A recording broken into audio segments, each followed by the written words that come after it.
NFL, like the MLB, like the MLS, or into the sport of mixed martial arts in general, it isn't there because, like you're saying, depending on which set of rules for which state is adopted for where they're fighting, they go over the rules like every time they fight. They have to, but like you were saying, it doesn't change no matter who's home, who's away, where you're playing for NFL. Like they're all the same. MMA doesn't have that yet, and it's a shame. And another thing that MMA doesn't have, because obviously it's not a global sport or whatever, neither is the National Football League. You have to come here or whatever. And so whatever professional leagues elsewhere in the world, they have their own set of rules. But like One Championship, that's one of the things that they do that they love, is that they make you go up in weight for the hydration test for a safety thing instead of weight cutting. Whereas in America, it's not to say that you have to cut weight to fight in mixed martial arts, the Bellator, PFL, UFC. It's not saying that you have to. You can fight like Colby Covington.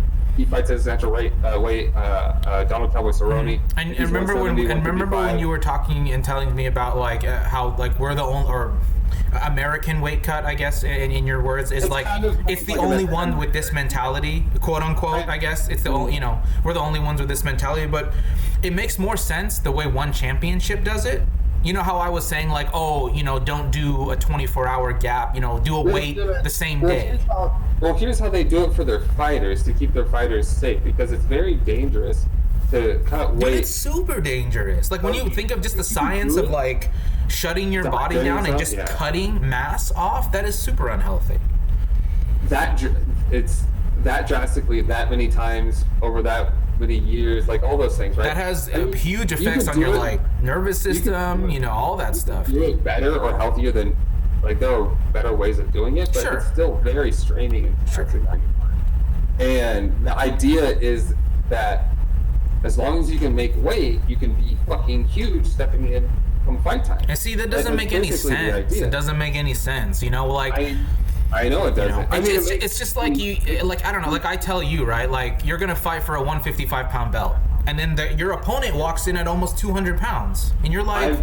Dude, I'm telling you, I wrestled when I was in like individual combat, like a long time ago, like I did my natural walking around weight. I went up against the motherfuckers that were dropping weight. And I was just like, dude, I'm like, this isn't the same weight class. Dude, this guy's fucking huge. Dude, and that's what I mean about more consistencies. I'm not saying that rules shouldn't change or evolve with the times. I totally agree with you, but it's not necessarily a rule or whatever. Like, who knows, like, which organization will implement it if they want to implement it? Because, like I keep telling you, it doesn't necessarily behoove the promotions to implement anything for the fighters because it's the fighters union. But I'm just saying But doesn't that show how like selfish Dana and all those rest of those cocksuckers are up there? Like, wouldn't like an MMA fan, like who's not maybe casual and not, it's just like financial logic, like wouldn't you look at that guy and be like, damn, you're a fucking piece of shit. Like you made $100 million from this fight, you're keeping 85 million and then you're spreading 15 amongst how many people? Yes, I agree with you. I keep trying to, like, I agree with you. I keep trying to make my point. Hold on, I'm going to send you an clip. But what I'm trying to say, what One Championship does for the fighters for safety, for the hydration test is, like you said, lightweight is up to 170 now versus 155. So they make their weight, they just say their weight class is a weight higher. So welterweight is 185, middleweight is 200 or 205, whatever theirs is, and whereas I don't care what the names of the weight classes are. That's not what I'm saying. What I'm saying for the UFC, what they should do is they need to make the fighters do hydration tests. So if you're coming in to make weight come official weigh-in day, and you don't piss hydrated or whatever the hydration test is that you need to take in order to pass, because you have to pass all the medicals too in the UFC still to make weight, right? So this could just be an extra test that they add as hydration, and you're hydrated but you're not making weight. That means they force you up to the next weight. I'm not saying that they need to change the names of the weight classes and move lightweight up to 170. I'm not saying that. I'm saying they need to move the fighter up a weight class. So if someone like Habib, who's 190 fucking pounds walking around, can't be hydrated and make 155, I'm only using him as an example because he's known, then he would have to fight 170, be a welterweight, and fight if he can be hydrated and make that weight. If he can't even piss hydrated at 170, then you'd have to fight at 185. I'm not saying change the name of the weight class for the fighter. The fighter just needs to fight at whatever weight that they can make and be hydrated, because that's essentially what One Championship is doing. They just changed the weight limit per those weight classes. They just moved the weight classes up, whereas I'm just saying the UFC isn't going to change their weight class structure. I just say just change where the fighters fight, because nowadays in the entertainment era, they're basically picking and choosing where they want to fight anyway. Like you have people like Nate Diaz and Cowboy Cerrone going like up and down 55 to 70. You know, you have Izzy going up to 205. You got John Jones going up to heavyweight. You got all these people mixing weight classes. So it's not necessarily that out of the question nowadays to just say, oh, you need to fight at the higher weight class, because if you look at someone like Uriah Hall, who's been hospitalized and missed weight and just has had his body shut down so many times, like it just makes sense to just, I want to add weight classes and add a hydration test. Like I can keep going on why I want to do both, but that's what one does, and that's what I think the UFC should do to implement how one does it with keeping it still like UFC, if you, like their style. You know what I'm saying?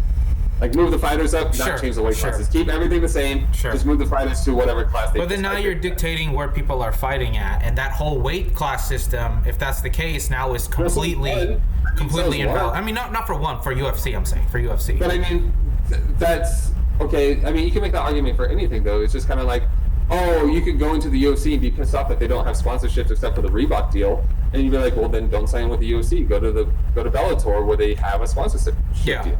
Yeah. You know, it's like if you don't want to fight up, or you want to be a lightweight and be huge because you can cut the weight and you don't want to do a hydration test, then I guess you don't fight there, right? Like, it is what it is. Because the UFC is built on the idea of you can make the weight, you can fight wherever you want. Sure. As long as you pass all the medical. You know? I mean, obviously their medical is, are you alive? He's like, yeah, okay, pass. That's what I'm saying. There's no safety test in that sense. Like they get so. But wouldn't you think that crazy? Wouldn't you think that weighing in on the same day as your fight would force you to be hydrated and healthy? Doesn't that make more sense? That's why I never wrestled at anything other than my natural weight, because I was like, dude, no, I'm not going to be depleted. Like that's 100%. And like you said, I never thought that was safe. Like even though all my coaches drop weight, I was just like, no, man. Like I never felt like that was. It never made sense to me. Like even honestly, as a kid, to me, still to this day, the way the whole weight cutting structure is I fucking don't get it. You will never convince me it's right, and I'm not trying to. No, of course not. I'm just saying, like, it's just so I would. All you have to do is medically pass your test. Make whatever weight. I guess what I'm saying is that weighing in on the same day is a much, I guess not like a fix or a band-aid, but implementing a same-day weight day would eliminate a lot of that stuff. It would force the fighters to be hydrated. It would be a truer to division weigh-in, you know. And like, I'm not saying be like one, because obviously implementing things one is doing is like, you know, Dana's not going to bump fighters and hydration protocol. Like, obviously he's not going to do all that's too much work for him, you know. It's not Dana. It's the government. They would have the commissions, whatever medical. I guess I'm saying Dana, you know, because he's UFC and he's the face of UFC, right? He's the one always talking to the press, always saying this and that. So I'm using Dana as like he's the one, you know. So. Yeah. I just feel like it would add a little bit more legitimacy and consistency to the sport and to, I guess, the organization when you have a same-day weigh-in, to have a truer to weight, you know, weigh-in. It would force you to be hydrated. So, I mean, I guess I'm saying that would be easier to implement than do what One Championship's doing, go through commissions and states and, you know, all this different crap and shit like that. But well, you have to make it legitimate. True, sport. I mean you do, but I mean implementing a same-day weigh-in, I think. Sound like we're shitting on any organization by any means, because we're not. Because I love what the UFC has done and is doing. It's just, it's not. Sure, I guess what I'm saying is that it's easy. they've done so much to make it a legitimate sport, and it is so much more of a legitimate. It still has a very long way to go. Sure. But it is much more of a legitimate sport now. Now that they're on ESPN. Yeah. I mean, yeah, they're much more legitimate than they were back then. Like, back then, it was like a fucking cockfest. Like, it wasn't, I mean, it was like thug fighting, you know, like stomping you in the balls. Like, that was like really, dude. Like, you know, first knockout of UFC was a soccer kick knockout where he kicked the guy's tooth out and one of his teeth got stuck in the guy's foot. It's like, that's the stuff you see on like Spike TV, you know what I mean? It's not like, really, that's not this fighting. This was before Spike TV. No, I know. But yeah, it's evolved back, you know. I'm just saying, like, I think it would be easier for Dana to do a same-day weigh-in implementation than to try and adopt all these different protocols and policies. What is it that you're trying to eliminate? Because I guess I'm just trying to add legitimacy and credibility and a little bit more consistency to fighting and the weight divisions, you know? Like, a lightweight title shouldn't be disputed by two guys that are weighing almost 190 pounds. Yeah, that's fair. You know, I guess I get, you know, I might sound fucking casual for saying that, but it just, to me, you're calling it a lightweight belt with a weight restriction of 155, and then two of these guys are walking in fighting at not that. It's like, it's almost the same as missing weight. I mean, but you didn't miss weight. But you did it. But it's almost the same. You're walking in to fight for this belt that's supposed to be a 155 belt, but you're weighing 190, 185, anything but 155. You know? So I guess for me, my you know, I'll keep it sweet. You know, just it adds a little bit more consistency, you know. I'm not gonna say legitimacy, credibility, because what the fuck do I know, right? But I guess from my standpoint, you know, what they weigh, it's a legitimate fight, and you know, they're still fighting, they're still doing it. But I see what you're saying from a purist perspective, because you're a huge fan of wrestling and WWE and that kind of stuff, and you know that it's not that the moves are fake, but the storyline is... It's all a fucking show. Like, when he falls through chairs, it's real, but, like, it's a show. Yeah. But so it's like, you already know, maybe you don't know who's going to win or lose or whatever. You can probably already have an inkling. But, like, that's what's great about fighting. Even though, yeah, they're kind of getting towards the WWE thing, is like, you don't know what the hell is going to happen. So the legitimacy is there. But I agree with you from, like, a purist perspective, because this was even one of my arguments from way back in the day. I was like, none of it that makes sense. Like, why are they making weight just to go fight? Because one of the biggest struggles is, for me, like, okay, for me as a fan, what I love about being a fan is just to be able to watch fights. I don't care who's fighting. I mean, I like, there are certain, obviously, like, I love to see certain fights, and that's why, like, I was so fortunate to be able to see so many fighters for over the years, like, through their prime and everything. But I just want to be able to watch fights, and for me, whatever that means and looks like to have fighters to be at their best to do so, I'm all for. I don't necessarily know what that looks like, but it sounds like from fighters who have come over from one championship, like Ben Askren to the UFC, or have left, or someone like Demetrius Johnson who has gone over, or even Eddie Alvarez or whoever, right? Like, they seem to enjoy the way that the other organizations treat them. I'm not saying that one way is better than the other. Grass is always green on the other side, but it's just, I just want fighters to be able to show up. And if, for me, what I've seen over the years being a UFC fan is that you're right. A lot of fighters don't make weight, or don't make it to the walk-in because they can't make weight, because it's too hard on their body. Their body is shutting down and they can't make the weight. And not even that, for like, what got you into MMA was when I showed you a picture of Paulo Costa. I was like, hey, how much do you think this guy weighs? And you're like, this guy's 50, 260. I was like, he fights at 185. You're like, that's not real. That's fake news. And I agree with you, because it's not what a 185-pound human being looks like. That's not, like, dude, that's 15 pounds for me. Yeah. It's just, it's just, why kill yourself? Like, why do what Habib did? You see, he showed you the video. Why kill yourself to walk in the next day? Because you only need to kill yourself for, I mean, yes, it takes, however long it takes you to get to that weight. Once you make that weight, you only need to stand on a scale for 10 seconds so that it shows that you made that weight. And once you made that weight, you can go rehydrate and get strong again and replenish your body and get all the nutrients back. So once you kill yourself, you bring it back. So the idea is, which is a very American idea, is a kind of a blanket statement, is what I say, of you're going to be fucking huge and strong and way bigger than your opponent because you're 200 pounds cutting 45 pounds to make 155 pounds, right? That's the idea, is the fact that you're just going to ragdoll a smaller guy. That's kind of the idea. Okay, you know that if it's a loophole, that doesn't mean it's cheating. You're just using what is available to you, right? Sure. And a loophole could be like, oh, all I got to do is wait for 10 seconds on the scale, and I know how to do that without killing myself. And I can still be like, you can say I'm going to make 170, but you walk around at 220 or whatever, let's say. And if you can make that, and you can be like Kamaru Usman, dude. He does not. Yeah, he's not 170. He's not 170, dude. I guarantee you, when he fought Gilbert Burns, he was 205. I will put money he was close to 205. Yeah, he looked like he was. Yeah, it's just ridiculous. I mean, at the beginning of it, I agree, man. I agree. It's just, I'm not saying, but here's the thing. It's kind of like the same thing with the steroid thing. As long as everyone is doing the same thing, I don't care what. As long as everyone's on the same page, but. Like you said, like you said, you want to see. You are here to see fights. I just want to fight. You want to see the fights. You want to see the fighters make the weight. I want to see the best fight the best. Yeah, that's all I want to see. You want to see fighters make weight. You want to see them show up. I want to see them perform at their peak. And if cutting weight is going to keep them from that, I don't want them to cut that way. And that's why I like adding divisions. Not a lot of divisions, but like to make it make sense.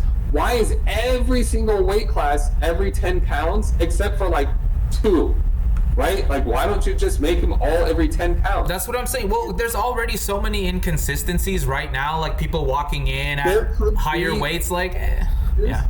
Okay, you've seen Field of Dreams, right?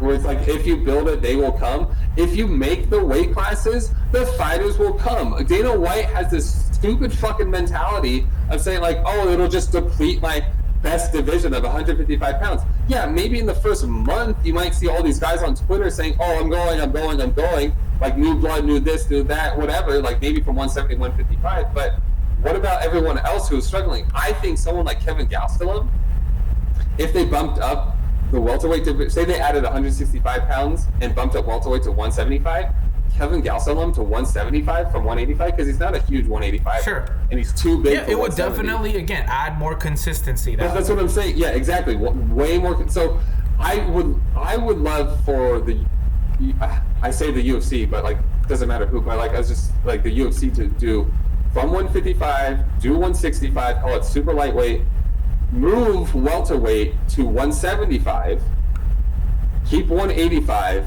make a 195. Keep 205, and then maybe later do a 225 further down in the future, and then keep the heavyweight 265. I think adding 195, 165, and then just moving 170 to 175, it makes it from 205 to 125 for the men's division every 10 pounds. Every 10 pounds throughout. That makes the most sense. And then you'll get people like, because if you think about it, I know this is a tangent, but like, is he going up from 185 to 205? Dude, that's 20 pounds. That's 2 weight classes if you think about it. Even though it's only 1 weight class up, he's technically jumping 2. And then from there, he's going to go up to heavyweight to fight someone? That's insane. And then Paulo Costa could even have to cut weight to make heavyweight if he gets big enough, if he wanted to. Yep. So I get what you're saying with legitimacy. It's not like it's not a legitimate thing because it's a loophole. I mean, the loophole is just when you spell it out, it's just so blatantly like, really, like loophole is one thing, but I don't know, man. It's so blatantly like inconsistent, Like you want fighters to walk in at their peak, at their best, to put on the best fucking fight possible. Like that's what you want from a promoter standpoint, from your standpoint, from a fan standpoint. So why implement these things that almost kill fighters the day before to cut weight? Why not give them better gloves? Why not do all these things? They are implementing it. It's just where they are. Sure. I guess what I'm saying is not Dana. Just everyone's mentality up top from there looking down at the fighters. Like, wouldn't you want to do the best by your fighters? Yeah, promotion, money, okay, but as a promoter, as somebody who's in charge of these people, these human beings, these fighters, you want your fighters to put the best fights on possible, so then people in turn pay the most money possible to see these fights. And I don't think having shit gloves, making your fighters kill yourself 24 hours before your fight, you know, is conducive to doing that. I guess bottom line, I guess it's not. But it's not in the contract to say that you have to cut weight. Of course, I get it. Choose the other way, right? The argument's also on the contrary, because someone like a Colby Covington or someone now like a Michael Chiesa, dude, Michael Chiesa used to fight at 55. This motherfucker's bigger than Khabib. He's a monster. He dropped down, he fought Benny and choked Benny out, like standing rear naked on his back like a gorilla, because he's fucking huge. And we know how good Benny is. So like now that people like Chiesa are now fighting more at their natural weight, like it just, you can choose to fight at your natural weight, but that doesn't mean that you're going to only fight people who are choosing that. Sure. You're going to fight people whoever make weight. And if you are making weight in your natural weight and I'm cutting 20 pounds to make weight, no one else gives a shit, as long as you and I, on the time that you and I agree to weigh in on, make that weight. And then you can't just be, I know I forget the percentage, you have to be within a certain percentage from the weight.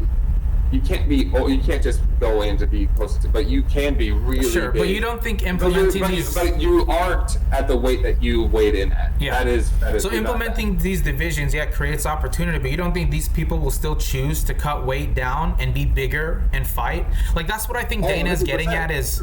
You get more champs, and you get more of these big pay-per-view fights. You get more of everything. And and the reason why I agree that yes, absolutely they'll go up and down is because, well, it's easier to go up and down because it's only 10 pounds versus 15 or 20. Like Izzy's going up 20 pounds to fight Jan. It'd be way easier just to do 10 or even to drop 10, because if you're trying like, oh shit, I can't make, I'm too small for 205, but fuck man, cutting another 20 pounds is nuts. Having a 195 pound division would be good.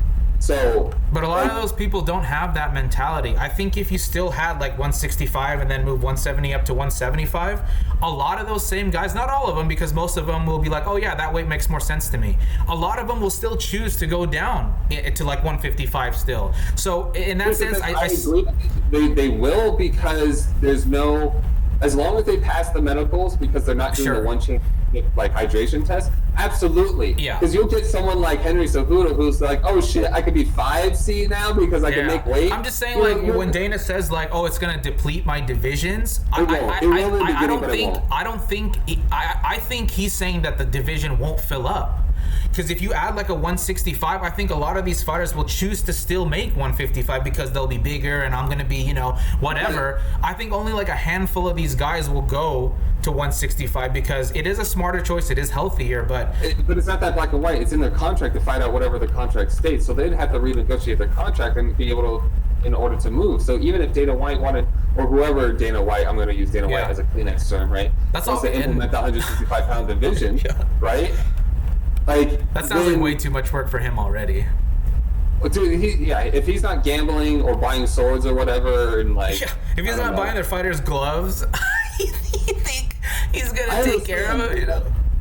That's why I like talking about it, is because like, I would love to see. There are fighters that are way too big for 170. Could you see? I would love to see Kamal Usman as a welterweight at 175.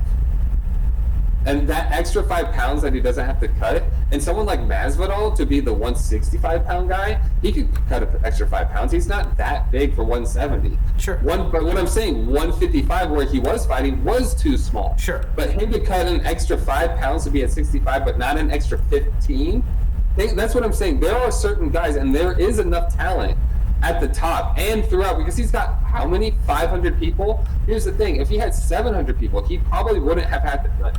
I get you do always have to cut, no matter what business you're in. You're always going to have to cut at the top and at the bottom to save money. That's just it's every single business. But with more divisions and more weight classes, like, you have more options and more opportunity to fulfill ESPN's 40 plus fucking fight cards that you have for them, that you have to do, more fighters and more opportunity to put these fighters on your cards because you have more weight classes.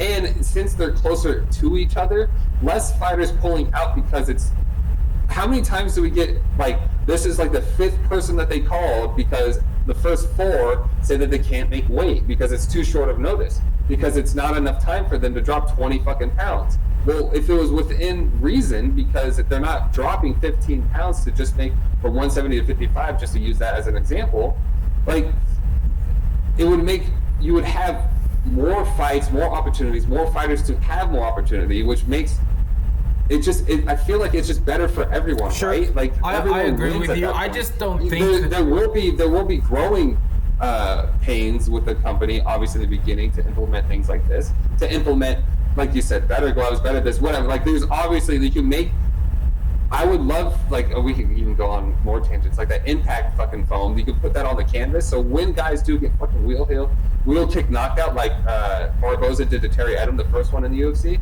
and when he drops back and knocks his head on the canvas, like, hitting your head again on the canvas, that just adds so much more brain damage that you don't need. So if you had impact gel, that kind of helps, right? Like, I mean, there are so many. I guess, like, then you say, like, oh, impact gels. Well, what about softer gloves? To absorb the blows, you know? No, yeah, Trevor. No, it's not to soften it onto the face. It's to keep, because these bones are smaller. Oh, sure. I just meant, like, I didn't mean face. I just meant impact. Yeah. The gloves, they're not designed to protect your hands. They're just designed to, like, so that your knuckles aren't exposed, is essentially all they're doing. Yeah. So it's not to keep your hands safe from breaking. It's just to keep your knuckles from not making skin-on-skin contact. Sure. Basically all it is. What I'm saying is they need to make gloves like Trevor Whitman did, or someone needs to pick up whatever Trevor Whitman's design is, so that they can have gloves that actually protect their hand. It's not to make the blows. No. I just did this for impact. Just for impact. It's to keep the fighters safe, so that, because why aren't we watching Stephen Wonderboy Thompson fight right now? Because his hands are broken from his last fight, and if he had gloves that kept his hands from breaking, we would be able to watch him maybe fight Kamal Usman, because he's the only guy who hasn't fought him yet. Mm-hmm. I know I'm getting off of tangents, but it's all connected. Yeah. Like, we can make these arguments for everything, but, like, to bring it back to the weight classes and the weight cutting and all, just everything is just, like, I feel like it's time, or getting close to the time, to where, because here's the thing, for Dana White to be so black and white, to say, oh, we'll never add these weight classes, it's just like, dude, no the fuck you won't, because you also said that you won't have women's in the MMA, and he claims that he brought women's into MMA. That's not true. Strikeforce, Scott Coker, all those, like, that was way before. Gina Carano, all those ladies, like, they paved the way, you know, Cyborg, way before that the UFC had it. But Dana White made it bigger because of his platform. But the UFC, when they started, there was no weight classes. None. Yeah. And then once they implemented it, it was heavyweight and lightweight. And lightweight was 200 pounds or below. Yeah. That was lightweight. There was 2 weight classes. Yeah. So you can't tell me that it's like he's never going to add these weight classes. And because of how much how big fighting is globally, how much it's growing, and how much it will continue to grow. Yeah. You're eventually going to need a bigger avenue, because it just. See, like, what you're saying, though, like, exposes a lot of inconsistencies then within, like, fallible logic, because from what you're saying is, like, we're slowly evolving, you know, adding weight classes, this and that, right? We're getting to this goal point then, you know, so then that just proves that there are so many inconsistencies right now still. Like, you're right. We are still in the leather helmet stages of, like, but it's just so, like, it just baffles me that with the amount of power that Dana has, with the amount of technology at the UFC's disposal, it's just really hard for me to believe. Could be like Thanos and just. I'm not saying it's like Thanos like this, but it's really hard for me to believe that you can't do some of these things. It's really hard for me to believe. With the amount of power that you have, you brag about it all the fucking time. With who you are in the UFC, and like, you can do it, dude. You can. I'm not sure what contracts or paperwork behind the scenes with lawyers that we don't know about. I'm sure there's something. But he put on a fight on an island with human beings in the middle of a pandemic. That's okay, the whole world was shut down, and he was still flying cocksuckers on airplanes, okay, to go fight. So you can't tell me that this motherfucker can't, like, get gloves or something like that, dude. Like, that's the kind of, like, logic that it's going on in my head, you know? Like, Okay. I like it. Okay. So yeah, that is. I guess I get heated because, and I get excitable because I break it down from a logical standpoint.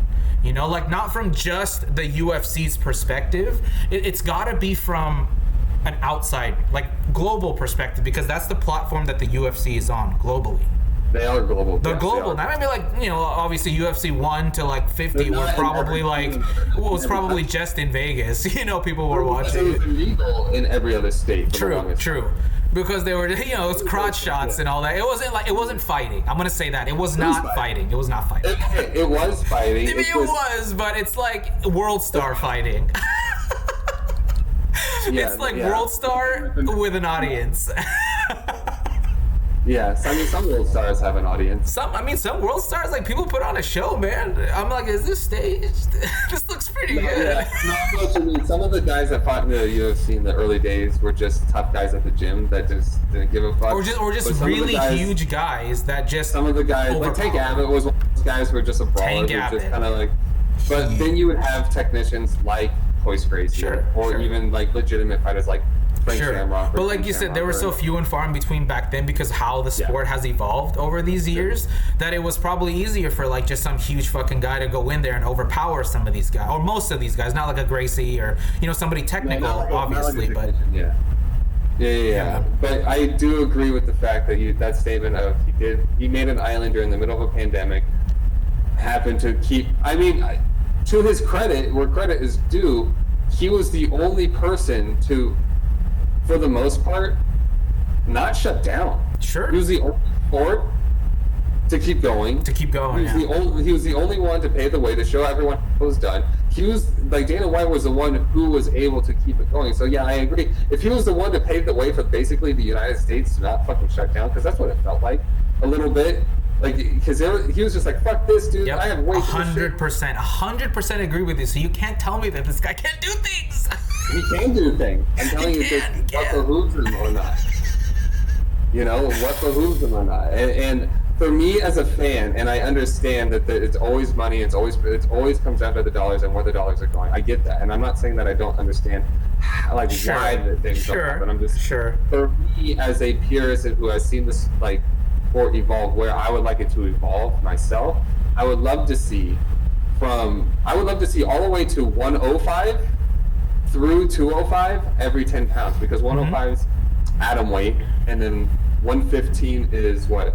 Straw weight, and then 125 is flyweight, and then 135 is bantam, 145 is feathers, 155 is light, 165 is super light, 175 would be welter, 185 would be middle, super 195 would be super middle, and then super middleweight, and then 205 would be light heavyweight, and then if you wanted to do 225 eventually, and then 225 plus to 265 would be heavyweight. And then, I would love that as one part to be implemented. A second part, maybe potentially. I think here's my argument: is I feel like you can take the 115 and 105 weight classes for the men's if you want to or not. Like, I don't give a shit; those are added. But the biggest thing for me would be the 165 moving 170 to 175 and then adding 195. That would be the biggest thing for me, because what I believe is having a 10-pound gap in between from 125 to 205 and in between everything would eliminate the need for a hydration test, because 10 pounds, as you know, isn't necessarily going to completely dehydrate you to the point to where you can't be a hydrated person and still fluctuate between 5 to 10 pounds, right? So having that, I feel like you wouldn't have to implement one championship's move up in weight policy. You wouldn't have to implement all that. You would have more fighters who's like, oh, I only have to cut 10 pounds versus an extra 15 pounds. Like, shit, the extra 5 pounds I don't have to cut. That's huge for me. That was the only thing that was breaking it. That first 10 was easy, and I'm golden. Whatever it is, right? I just feel like having those 10-pound increments through 205 pounds just would eliminate all of those things. Because someone like Uriah, I always bring Uriah Hall because it just is so scary, and he's one of many who has these scary weight cuts, but he would be, I guarantee you, he would be the scariest 195-pound fighter on the fucking planet. I guarantee it. He would be a fucking savage. So it would be awesome to see. And I do think in the beginning, the 195-pound weight class and 205-pound weight class would be really thin in the beginning, because once you get higher up in weight already, it already depletes and thins out. And that's something that we'll talk about later when we go over the heavyweights. I want to talk about, the heavyweight division, but yeah, it just opening that shit up. I mean, like I said, if you build it, they will come, and it's just. Sure. I feel like it's good for. I mean, you have more champions, and when you have more champions, you have more pay-per-views. When you have more pay-per-views, you have more eyeballs. You have more eyeballs. You have more money. Like, it just it just makes more sense. And then when you have, oh shit, so and so's hurt, this champ can go up. It just. I don't know, man. It just. I feel like it just. I know it's easier said than done, but it's just, if they can make a Mortal Kombat island. You can do anything, dude. There's for me, dude, I have like a low tolerance, I guess, for fucking excuses like that. When you present like logic, like I'll use this analogy. Racing, right? There's classes for racing. It's not like I'm gonna show up to the race a day before with my supercharger off. It's not like I take my supercharger off, I go tech, and then after I tech, I put my supercharger back on, and I'm going to race these fucking cars, 200 horsepower versus 800 horsepower. It's fucking. That argument, I feel like, is more USADA related. No, I get it, but it's like it's kind of like that same ambiguous, the same ambiguous principle. Like, I'm not taking parts off my car and then I show up to the race with parts on. But is it stock? Or technically, I'm adding weight the day before and then taking it off the day. Oh, you have to be. Oh, you can't. Oh, like if the class has a weight limit. That's right. My class, because I had all my stock interior, I wasn't bumped up to the next one. So it would be like you putting your car back to stock on the inside, and then show up the way it was, and gutting it. Because you want the exact opposite effect. You want to be light on race day and not heavy, whereas fight day you want to be heavy and not light. So you're having the same exact opposite effect. Yeah, that would be like showing up completely stocked with your car, and then showing up on race day, and then just like putting all your race parts on. You're like, what did this guy want? That would be like not putting your race parts on, but like taking all the weight off. Because what we say is, is right, is the best. We're the best. It is right. It is the best. We are the best. We made the weight. We showed up. We are the best. We're on camera, so we're champs. Okay. Thanks, guys. Okay.